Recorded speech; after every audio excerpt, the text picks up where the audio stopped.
السلام علیکم ویورز۔ گزشتہ دنوں اٹلی میں کشتی الٹنے کا حادثہ پیش آیا جس میں متعدد پاکستانی جاں بحق ہو گئے تھے۔ اسی کشتی میں آذان نامی ایک نوجوان بھی سوار تھا جو بڑے خواب سجا کر اٹلی جا رہا تھا تاکہ اپنے مستقبل کو سنوار سکے، مگر غیر قانونی طریقے سے باہر جانا نوجوان پر بھاری پڑا۔ اور سب سے دردناک بات یہ ہے کہ نوجوان کی والدہ کو ابھی تک یہ نہیں معلوم کہ ان کا بیٹا اب زندہ نہیں رہا۔ آذان کے والد حامد خان نے ایک انٹرویو میں بتایا کہ بیٹے کی والدہ سب سے پوچھ رہی ہیں کہ ان کا بیٹا سفر میں کہاں تک پہنچا، کیونکہ اس کا 5 دنوں سے مجھے فون نہیں آیا۔ فی الحال ہم نے انہیں بتایا کہ وہ ہسپتال میں داخل ہے اور جلد ٹھیک ہو جائے گا۔ انہوں نے پھر پوچھا کہ اگر وہ ٹھیک ہے تو پھر یہ اتنے لوگ کیوں ہمارے گھر آ رہے ہیں، جس پر ہم نے انہیں بتایا کہ یہ آذان کے اٹلی پہنچنے پر خوش ہیں اور مبارکباد دینے آ رہے ہیں۔ یہ سب تو ہم نے انہیں وقتی طور پر بتا دیا ہے، مگر ساتھ ہی ہم یہ سوچ رہے ہیں کہ جب آذان کی میت گھر پہنچے گی تو اس کی ماں کا کیا حال ہوگا۔ یہ سب کہنا ہے حامد آفریدی کا، جو پشاور کے علاقے گلبرگ میں رہائش پذیر ہیں۔ انہوں نے بتایا کہ آذان کی والدہ بار بار یہ کہہ رہی ہیں کہ اٹلی میں کہو کہ کوئی آذان کو دودھ پلا دیں، وہ کمزور ہے، مگر دودھ پلا دیں گے تو وہ اچھا ہو جائے گا۔ 15 سالہ آذان نے غیر قانونی طریقے سے اٹلی جانے کی کوشش کی تھی، مگر جان سے ہاتھ دھو بیٹھا۔ آذان کے والد نے بتایا کہ ان کا بڑا بیٹا پہلے ہی سویڈن میں انجینئرنگ کی تعلیم حاصل کر رہا ہے، جبکہ آذان کے ایک ماموں اٹلی میں رہتے ہیں۔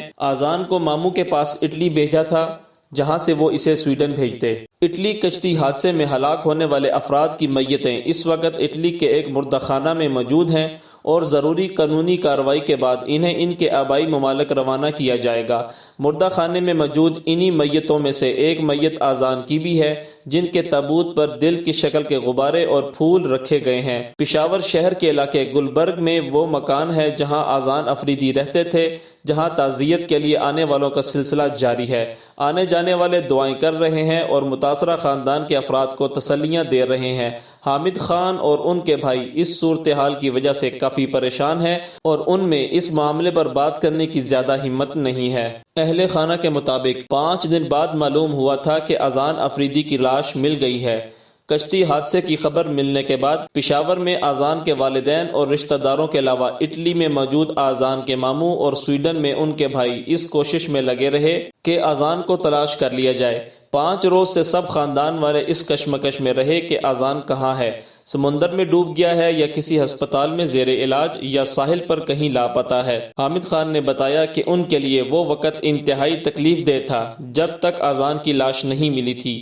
یہ امید تھی کہ ہو سکتا ہے کہ وہ زندہ ہو اور ابھی یہ خبر مل جائے کہ آذان صحیح سلامت مل گیا ہے۔ انہوں نے مزید بتایا کہ آذان کے ساتھ ایک افغان نوجوان یوسف بھی تھا اور آذان نے حادثے سے قبل ٹیلی فون پر ان سے اس کی بات بھی کروائی تھی۔ میں نے یوسف سے کہا تھا کہ آذان تمہارے چھوٹے بھائیوں کی طرح ہیں، اس کا خیال رکھنا۔ اس پر یوسف نے کہا تھا کہ وہ اس کا خیال رکھے گا، اور مزید بتایا کہ جب حادثے کے بعد یوسف سے رابطہ کیا گیا تو اس نے بتایا کہ وہ کشتی میں اکٹھے تھے اور آذان نیچے بیٹھا تھا، لیکن جب حادثہ ہوا تو اس وقت کشتی بالکل ٹوٹ گئی اور کسی کا کچھ پتہ نہیں چل رہا تھا کہ کون کہاں ہے۔ حامد کے مطابق یوسف نے مزید بتایا کہ اسے ایک لکڑی کا ٹکڑا مل گیا تھا جس کا اس نے سہارا لے لیا اور پھر اسے بچا لیا گیا تھا۔ حامد خان نے بتایا کہ آذان اور اس کے ساتھ 2 لڑکوں اور ایک لڑکی کی لاش سمندر میں جھاڑیوں میں ایک ہی جگہ پھنسی ہوئی تھی جہاں سے انہیں نکالا گیا۔ ایک اور سوال کے جواب میں آذان کے والد بتاتے ہیں کہ وہ بہت ضد کر رہا تھا کہ اسے بھائی کے پاس سویڈن جانا ہے تاکہ وہ وہاں جا کر تعلیم حاصل کر سکے۔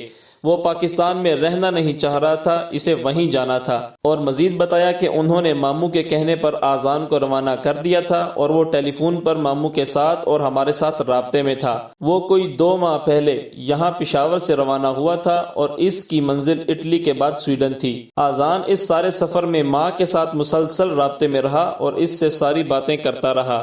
جب کشتی کو حادثہ پیش آیا تو اس کے بعد آذان کا فون ماں کو نہیں آیا تو وہ پریشان ہو گئی تھی اور بار بار کہہ رہی تھی کہ آذان کا فون نہیں آ رہا، اللہ خیر کرے۔